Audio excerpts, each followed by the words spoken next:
Good morning. This is Miss Bethel, and I'm going to give you a rundown on our historical journal and what that looks like and how it corresponds to what we will be teaching. So I'm going to use 7th grade as an example, but this will also correlate with 8th grade as well. So in our classroom, we are going to be using books like this. Each book is going to contain 2 or 3 chapters. For this example, this is our 7th grade book. It's Governing the New Nation. It's going to talk with us about George Washington and really creating that new government. And this one has 2 chapters. Each chapter is going to have a framing question. It's going to be in the book.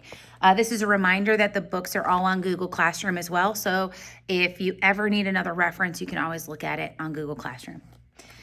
Each chapter is going to have a different amount of sections. So for example, the first section here is called The New Republic. And our second section here is Washington's election and inauguration. No chapter has the same amount of sections. Some have 4, some have 16. Each section is going to give our students a different amount of information. Maybe it's something introductory, maybe it's something that's just standard that's good, or it could be something that's core. And those terms are important inside of your historical journal. So this is my historical journal. It's pink. I haven't decorated the front yet, but I will soon, so it'll have my name on it. I'm the only one with a pink one. And what we're going to do is we're going to set up our historical journal with tabs. These are the tabs that are on your list to go ahead and pick. So for example, when I open up my journal, I'm in book 1, chapter 1, and we're with George Washington, and here is my first tab. And I'm going to write on these tabs which book and chapter it is. I'm going to lower this a little bit, and maybe it'll be a little bit easier to see the book as we go through it. All right, so this is our historical journal, and every time we come to a new chapter, there is going to be a cover sheet, and that cover sheet is going to give you a little bit of an idea about what we're going to be talking about. So in this instant, it is George Washington. So as we flip through, every chapter is going to have an introductory page. And in this introductory page, it's going to give you a little bit of a timeline about what we're going to talk about. It's going to reiterate our framing question. So this is the important question we want to be able to answer at the end of the book. And then your student, or you, if you're a student that's watching it, you are going to write your prediction. Okay, so for this one, it says, what precedents were set for the new nation during George Washington's presidency? Now, you may not be able to answer that question right now because, of course, you will want to know what precedent means, and that's one of the first vocabulary words we're going to talk about. So you're just going to guess, all right? You're going to remember your lessons from last year, and you're going to bring those here and go, okay, let me think about this. What kind of precedents did George Washington? You're going to guess, okay? So you're going to write that answer here.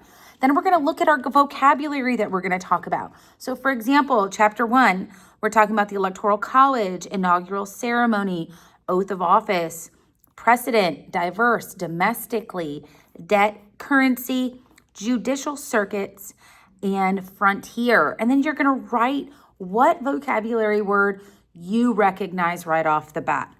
Then we got a little roadmap down here.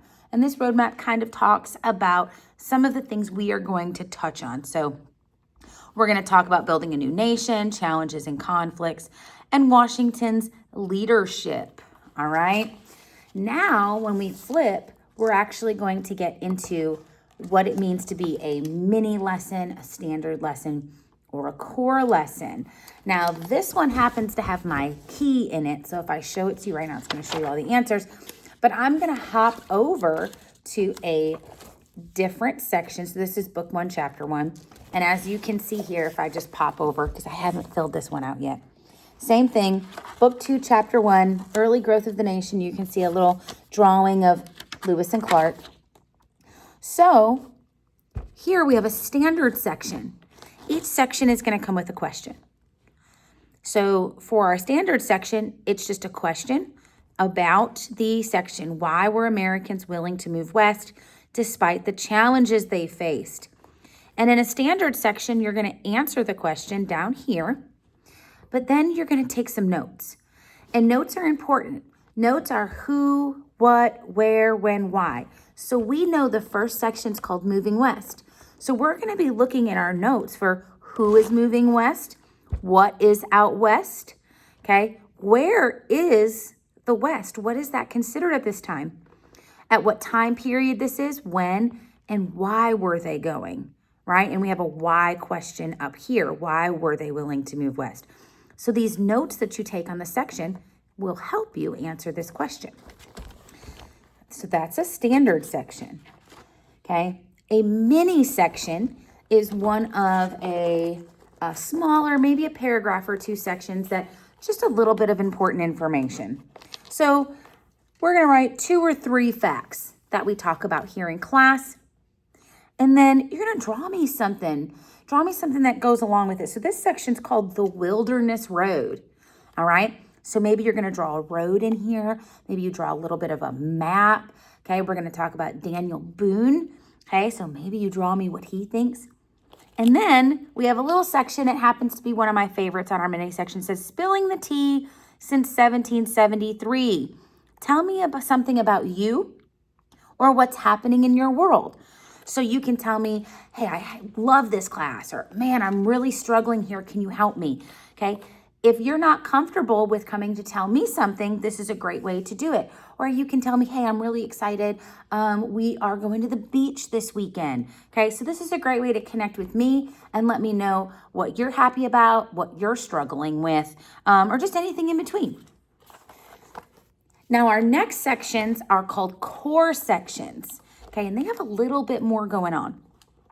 So our core sections are really the important information. And this section is Lewis and Clark explore the Louisiana Purchase. So I'm sure you can tell that this is going to be really big. You've maybe even have heard of Lewis and Clark before, okay? So you're going to get a question on that section. So for example, why was the Lewis and Clark expedition important to the growth of the United States? Now, as we go through this section, we have different boxes. What did they do? What did they create? And why did it matter? So we're not just finding the who, what, where, when, why. We're finding out the importance of all that, okay? So what did they do? There's going to be some explorers in here. There's going to be some people that helped them along the way, okay? So what are their names? What did they create? What are they working on this expedition? What are they looking for? Why is it important? Now, these are some of my favorite sections here. Think like a historian, okay? Those of us that love history and are studying it, we call ourselves historians, right? And so there's going to be a question where you get to think like that. And this is, what does Lewis and Clark's expedition tell us about exploration and the goals of a growing nation? So these are a little bit more where you've got to kind of really dive deep, and you're going to put on your historical shoes. Historical shoes are something that I'm going to use in this class all the time because times are different when we're talking about history. People think a different way. And sometimes we have to take off our modern shoes and we have to put on our historical shoes and try to think how the people we're learning about were thinking, okay? And then down here, you're going to answer our guiding question. Now, core sections may look like this with the 3 different boxes, or you could get one that looks like, let's see, let me find it. Okay, here we go. Here's a good one. This is a Venn diagram, okay? So in our core section, we're going to be looking at what is, like this one's common law versus civil law. So we're going to talk about the traits of common law, the traits of civil law. And in the middle where the circles overlap, we're going to be talking about what is similar about these things. What are some things that they both do? Okay, so you can understand the difference in the similarities. You're also going to see, and I probably skipped over some as I was going through this. There's a couple other activities I'm going to show you too. All right, a graphic organizer. This is also in a core section, okay? Now, you still get your guiding question, But in this we're going to talk about power of the federal government. We're going to talk about two cases. We're going to talk about McCullough versus Maryland and Gibbons versus Ogden. So in this graphic organizer, you're going to identify what's the issue in each of these. What did the courts decide in each of these? And what power was strengthened? Okay. Now, when we have a graphic organizer, you get a special little section down here that says connecting today. And we have to do that sometimes. We have to look at, are some of the things that's going on right now affected by stuff that happened in the past? Or do we see similarities? Is there things that we can draw on? Okay. So for example, the question here is, does the federal power affect the states today? Can you think about anything that our federal government does today that actually affects what's going on in the states? So we're going to talk about that. And you get to give me your opinion right here. You get to tell me, oh man, I think this might be an example of that. Now, some of the other great things that we have in our historical journal are not just pages, but we will have things like case files, okay? And these are activities that you're going to be able to do with your table partner or your shoulder partner, okay? So for example, this is one for Lewis and Clark we're going to get to, all right? So this is our case file. It's like you get to be a detective. And the mission is to determine why was the expedition sent, okay? And then we're going to have a timeline, put things in order, all right? Here's some challenges. How was it solved? Talk to me about the important people. And then there's a partner debate at the bottom. And for example, this one is who was the most important member of the expedition? As we go through, some of you may say, well, Lewis was really, really important because he did this. Or you may say Sacagawea was most important because she did this. And you and your partner may not agree, and that's okay. But we're going to talk about it down here because there's a lot of times historians do not agree on what's going on. But as long as you know the information, then you will be able to explain your side. At the end of every book, we have what is called, let me find it. We have what is called a performance essay. Sometimes these performance essays are not just essays, they could be like PowerPoint presentations, okay? And so this is how we're gonna do our essays. We're gonna follow the Seeker format. You're gonna learn that in English as well, okay? So we're gonna talk about our claims.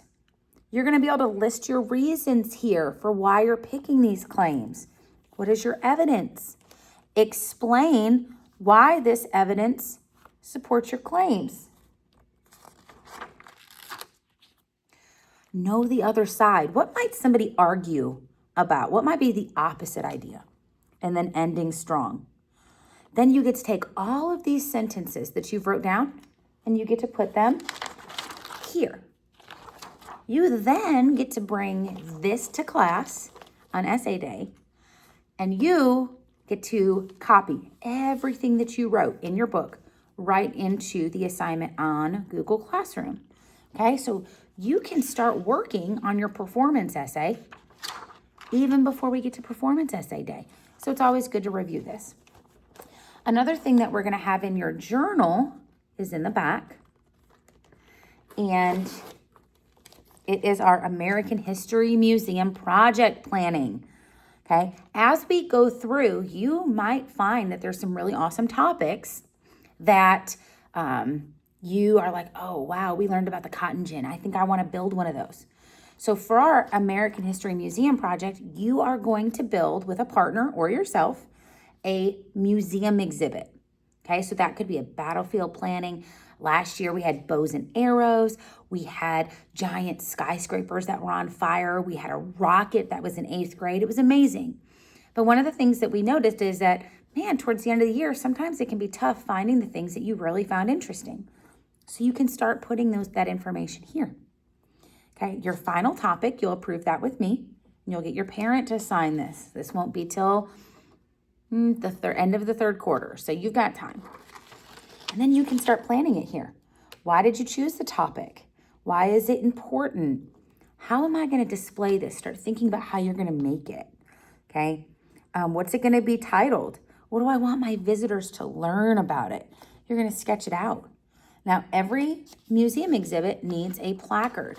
So you'll work on your placard here. You'll turn this in, and then once it's all approved, you'll type it up and put it by your museum exhibit. If there's ever anything that you get confused about, you have a guide right here in the back. This guide is going to show you how much all of the pages are worth. All right, so your introductory page is worth 5 points. Mini section, 5 points. A standard section, 6 points. Our core sections are worth 9 points. And then anything else that we have on here is also worth a different amount of points. So you might want to check those. And the example of the grading guide is right here. And of course, how to answer questions. How do I answer a really good guiding question? How do I take notes? What is a good note for who, what, where, when, and why? All right. This is more journal information. How do I answer a really good question? Well, you restate, answer, explain, and give an example. This is a great way. So for example, this is a question that you may have heard in 6th grade. Why was the Battle of Saratoga important during the American Revolution? An example of a really good response to that would be, the Battle of Saratoga was important during the American Revolution because, see where we restated, it was a major victory for the American colonists. There's my answer. Explain that. After the battle, France decided to officially support the Americans by providing soldiers, supplies, and money. Here's an example. This was important because French support helped the Americans continue fighting and increased their chances of winning the war. This is 3 sentences, but we restated the question, we answered it, we explained it, example. This is going to give you all the points that you need when you're answering a guided question or think like a historian, and an example on how to answer our core items. All right. We have some really great and exciting other things in here we're going to do, and we will go over primary sources. Now, that might not be something that you remember, but at the end of every chapter, we have primary sources, and they look like this. Lots of words, no pictures. I know some of you are probably going, oh my gosh, Miss Bethel, this is going to be crazy, but don't worry, we are going to read these and have so much fun with them. But in our book, we have primary source areas, and they are going to look like this. Every single time we read a primary source, you're going to fill out a primary source page, and this is what this looks like. So you're going to look for original words. Write a sentence from the source that sounds important. So as we go through, I want you to try to find a sentence that you think, I think this has got some really good information in it. Then I want you to translate it into your own words, right? Because primary sources, a lot of the times, we're going to be reading things they didn't write the same way as we did. Okay, they didn't use words or sentence structure in the same way that we do now. So we're going to translate it from original words to our words. Then you're going to talk to me about context, which means what was happening at the time that this was written. So for example, one of them is letters written by Thomas Jefferson and Alexander Hamilton, okay, about establishing a national bank. So what is happening? Well, our founding fathers are trying to figure out how to get this government moving. What kind of things do we need? Credibility. Who created it? Can we trust them? Well, can we trust Thomas Jefferson and Alexander Hamilton's letters? I think that's probably a pretty trustworthy source. Okay.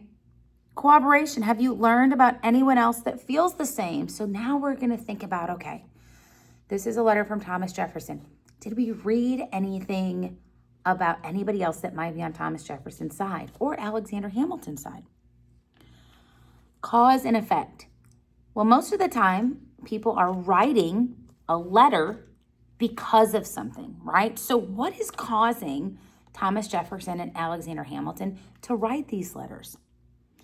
Okay, close reading. What words or phrases stand out? So we found a sentence that we found important. But is there any words that these guys are using in their letters that we want to explore more, or we maybe want to have a little bit more information, or wow, hey, you know what? That sounds really, really important. Then you are going to write me an extended response. Using the source and the 5 C's, what does this source tell us about life, people, or government in early America? This is the same extended response on every single one of our primary sources. So you're going to be asked, using all of this information that you've gathered, what is this telling us about life or the government or the people? And of course, we're going to read letters of all sorts. So you're going to tell me, what does this say about them? What's going on with them? What is their mindset at this point? Is Thomas Jefferson and Alexander Hamilton on the same side? That'll be a question. Now, again, like I said, there's multiple activities inside of your historical journal. Okay, so it's not just these. We are going to do some reenactments. All right, we are going to have some role-playing opportunities. And you're going to be able to gather information and write about it here. This is the holy grail of our classroom. Your historical journal is the most important thing that you can carry every single day into class. You are going to want to make sure that you have it and your favorite writing utensil. Okay, Miss Bethel's favorite writing utensil is purple pen. So you cannot do your historical journal in purple pen or red pen, because red is angry. And I don't want you to be angry in history class. Okay, but this is going to help you on your LEAP exam that we're going to take in spring, because you're going to have everything right here. It's going to be a great study guide for any kind of tests. It's going to be a great reference when you're starting to work on your essays. And it's going to be very, very invaluable as you get to the end of the year and we are doing our projects. So if you have any questions, make sure that you are coming prepared to class as we start next week, so that you can understand everything about this historical journal. If you, parents, if you have any questions, you can write them down. Your student will either get one of these at back to school days, or will get it issued to them on the first day of school. All right. This can be taken home. Don't leave it in your locker if you have homework or you haven't finished it. But this is the holy grail, okay? We cannot lose this. It's the most important thing for this classroom. And of course, like I said, I haven't decorated my cover yet, but I will. When you get yours, you want to make sure that you put on there your name, your hour, and then you decorate it however you like. If you like basketball, decorate it with basketball. If you like Hello Kitty, decorate it with Hello Kitty. If you think decorating it with Starbucks cups and historical people will get my attention, it just might. So I look forward to teaching you guys this year. I'm very excited. And I'm excited to go on this journey with you. It's a whole new year. We've got our journal. All right. I think you guys are really going to like it this way. And I look forward to seeing you guys this year. Bye.